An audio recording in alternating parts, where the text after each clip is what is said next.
The Quran has scientific miracles. For example, what do I mean by scientific miracles? I mean, there are things in the Quran that could not have been known to the Prophet Muhammad, peace and blessings be upon him, during that time. I'll give you a couple of examples, easy. For example, the Quran tells us that the heavenly bodies, the sun and the moon and the planets, they're in an orbit. Now, how could the Prophet Muhammad, peace be upon him, have known the sun has an orbit? You can't see the orbit of the sun. Even scientists till very recently debated this point and didn't believe in it. Until recently they figured that out. Okay, maybe he guessed at it. You could say, as a mind who questioned, and we want you to question. He guessed at it. Okay, he guessed at it and got it right. Okay, the Quran talks about salt water and sea water and how they touch but they don't mix. Okay, how could the Prophet, peace be upon him, have known that? When you go out to the ocean where there's salt water and you see fresh rivers, maybe you could figure that out, but the Prophet Muhammad, peace be upon him, never went to where there was salt water. His whole life was around fresh water only. So how could he have guessed at this and got it right? Maybe he guessed twice and got it right.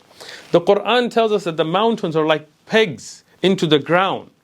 How would the Prophet Muhammad, peace be upon him, have known at the base of the mountains, when the planetary plates come and they merge, it goes down as it goes up? He wasn't a geologist, he didn't go dig into the ground. How would he have known that? How could he keep guessing and getting it right every time? Now, I can give you tons of these and you can research this further. But there are historic prophecies. The Prophet, peace be upon him, prophesies that there will be a battle between the Romans and Persians and who would win. And in that time frame, according to his prophecies, it came true.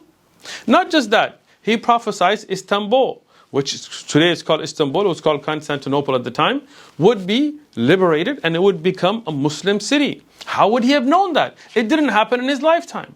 He talked about the Persian Empire and Roman Empire losing to the Muslim. How would he have known all those things?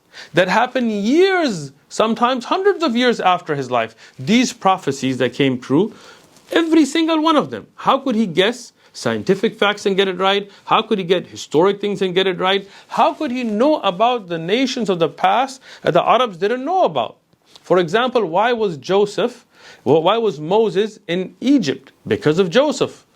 The Arabs didn't know this. And that's why the Jews, they came with a question of this, to see if he's a true prophet. And when the message was revealed to him and he said something to them the Arabs didn't know, those Jews, they said that this is a true prophet. So this tells you, with all these together, he's a true prophet who brought a true message. I'll give you one last thing.